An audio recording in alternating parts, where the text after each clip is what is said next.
রোনালদোর স্বপ্ন ভেঙে এএফসি চ্যাম্পিয়ন্স লিগ 2 এর শিরোপা জিতে ইতিহাস গড়ল জাপানের গাম্বা ওয়াসাকা।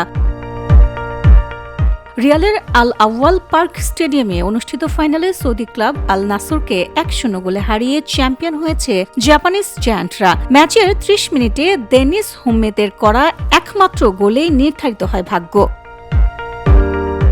পুরো ম্যাচ জুড়ে বলের দখল, একের পর এক আক্রমণ আর অসংখ্য শট নিয়েও গোলের দেখা পায়নি ক্রিশ্চিয়ানো রোনালদোর আল নাসের। অন্যদিকে দুর্দান্ত রক্ষণে শেষ পর্যন্ত জয় ধরে রাখে গাম্বা ওয়াসাকা। এই হারের ফলে আল নাসেরের জার্সিতে প্রথম এশিয়ান শিরোপা জেতার স্বপ্ন আরও দীর্ঘ হল রোনালদোর। আর এই ম্যাচটি যেন গাম্বা ওয়াসাকার জন্য হয়ে থাকল এক ঐতিহাসিক রাত। VOD Bangla news desk.